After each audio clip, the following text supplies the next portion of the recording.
Language होती है, हर जगह की बोली अलग होती है, वर्ड का मतलब अलग होता है। अब कई जगहों पे अलग अलग मुहावरे होते हैं, उन्होंने लोकल भाषा का इस्तेमाल किया। अब मोदी जी के पास क्योंकि बताने को है नहीं, अब बात करते हैं महंगाई की। 10 साल पहले वादा किया था बहुत हुआ नारी परिवार, देखिए लगातार यहाँ पे केसेस आ रहे हैं, लगातार महिलाओं के अगेंस्ट क्राइम देश में भी बढ़ रहा है। बहुत हुआ महंगाई का मार, अब की बार मोदी सरकार महंगाई की लिस्ट मैंने आपको पढ़ के बता दी।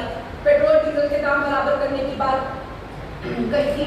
डॉलर रुपया, क्योंकि असली मुद्दे हम इंतजार कर रहे थे, बस्तर की जनता ताक पे बैठी हुई थी कि मोदी जी कहेंगे कि नगर नार प्राइवेटाइज नहीं किया जाएगा, स्थानीय लोगों को रोजगार मिलेगा।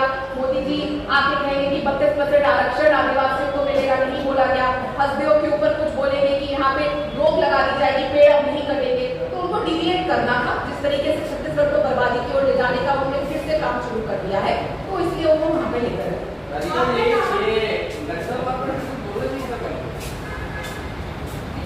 बिल्कुल बोलना चाहिए। वो प्रधानमंत्री है, उनको हर चीज पे बोलना चाहिए था।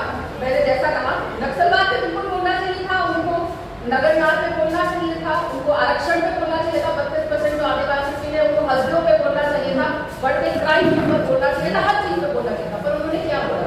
उन्होंने सारी दुनिया की बातें कर ली, लेकिन जो छत्तीसगढ़ की समस्याएं हैं, बस्तर की समस्याएं, उन पे एक शब्द नहीं बोला। हमने देखा है लगातार जिस तरीके से मुठभेड़ हो रहे हैं जब से इनकी सरकार बनी है, इसमें आम जनता भी घायल हुई है और उनकी मौत हुई है, विगति को प्राप्त हुए हैं। तो ये तरीका नहीं है। वो कहते हैं हम बात नहीं करेंगे, आपको तरीका निकालना पड़ेगा। पिछले 5 साल में जिस तरीके से नक्सलवाद के हमले कम हुए थे और घटनाएं कम हो गई थी हमारी सरकार में, उनको सीखना चाहिए कि किस तरीके से नक्सलवाद को खत्म करना है। लेकिन वो खत्म करना कहाँ चाहते हैं? 15 साल की उनकी शासन में भी हमने देखा था कैसे कितना 100 टाइम्स ऑलमोस्ट फोल्ड बढ़ा था।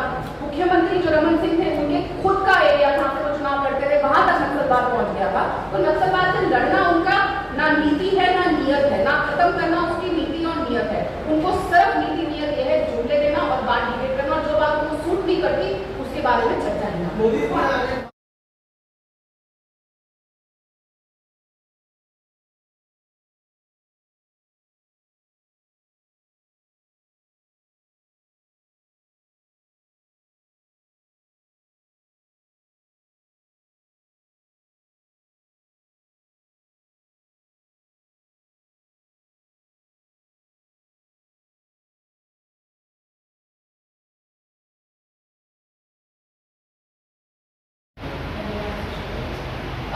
बहुत समय बाद आप सबसे मुलाकात हो रही है, उम्मीद करते हो आप सब स्वस्थ हैं, खुश हैं, सब अच्छा चल रहा है।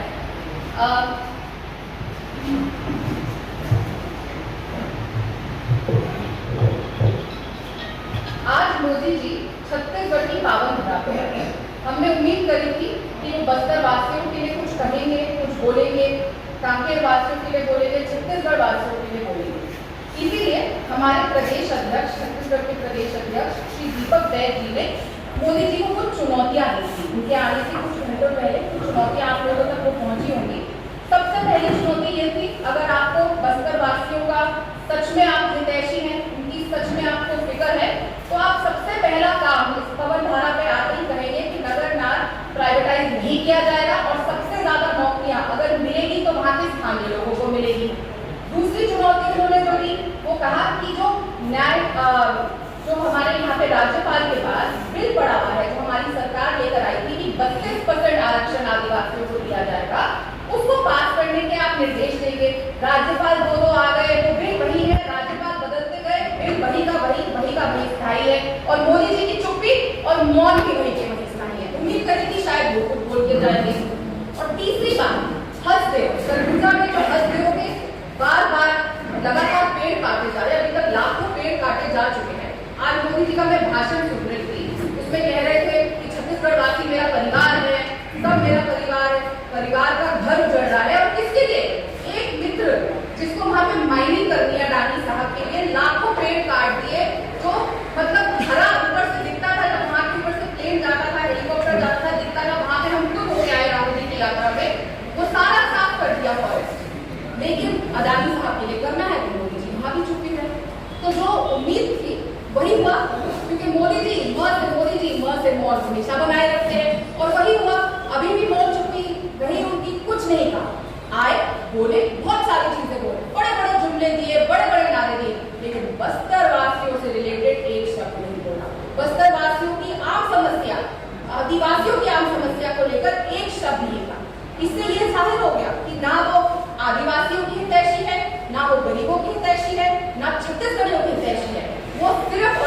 उद्योगपति हितैषी प्रधानमंत्री हैं।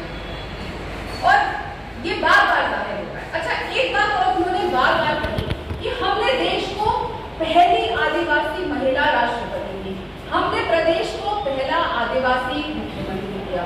बहुत अच्छी बात है भैया, हम सब सम्मान करते हैं, लेकिन मोदी जी हमारी महामहिम का सम्मान बिल्कुल नहीं करते। और ये हमने लगातार देखा है, चाहे हमारे नए संसद भवन का उद्घाटन हो, किस तरीके से महामहिम को उनके घर पे बिठाया गया, न्योता नहीं दिया गया, जबकि उनका पहला हक बनता था कि नए संसद भवन का उद्घाटन उनके हाथों से किया जाए। या अभी हाल ही में आप सबने देखा था, कुछ दिन पहले अडवाणी साहब को भारत रत्न से नवाजा गया। अब वो भारत रत्न जब हमारी महामहिम इनको दे रही थी खड़े होके, तो मोदी जी ऐसे सीट पे बैठ के ठहाके लगा रहे थे। ना ये प्रोटोकॉल में आता है कि जब देश की महामहिम खड़ी हुई है तो कोई भी, चाहे कोई भी आम नागरिक हो, चाहे प्रधानमंत्री हो, कोई भी हो, ये प्रोटोकॉल कहता है कि उन्हें खड़ा होना पड़ता है। और प्रोटोकॉल छोड़िए, हमारे देश के संस्कार भी ऐसे हैं कि अगर एक महिला खड़ी हुई है तो आप बैठे ही रहे। लेकिन मोदी जी तो मोदी जी हैं, वो तो सबसे बड़े हैं, उनको कहाँ किसी के सम्मान से फर्क पड़ता है। उनको बस अपना सम्मान और अडानी जी के सम्मान से लेना देना है। बाकी अडवाणी जी हो, महामहिम हो, उनसे क्या लेना देना।